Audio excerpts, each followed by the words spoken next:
Most people know Holst the Planets as this grand orchestral piece.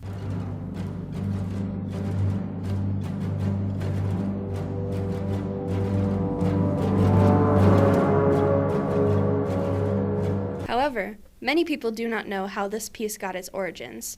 You see, Gustav Holst's father was a pianist, as was Holst himself before his nerve disease caused him to quit. But that's a story for another day. In the spring of 1913, Holst was discouraged with composing due to lack of success.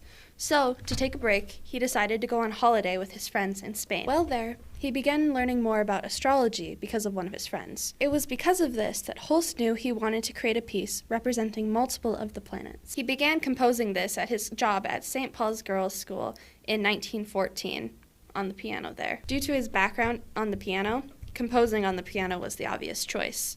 When the piece was first written, it sounded like this.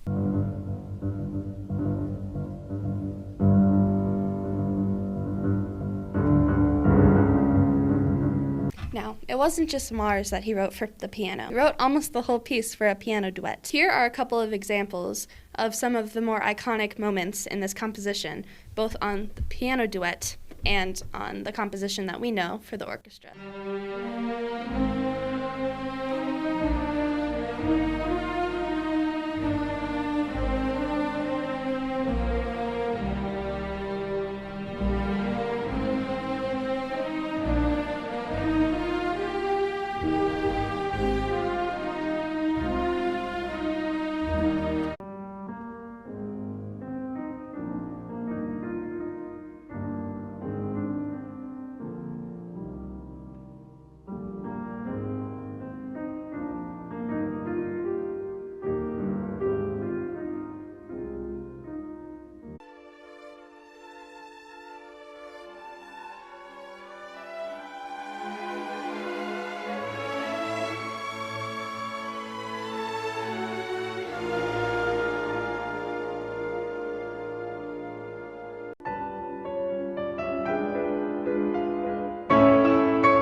Now, when he wrote the piece back in 1914, he felt too limited to write Neptune for a piano duet.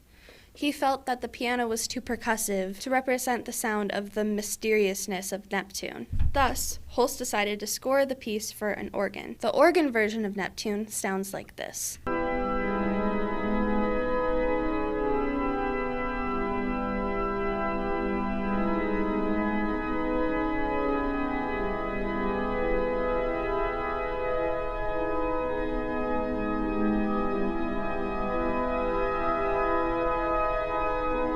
Now, you can compare that to the orchestral version.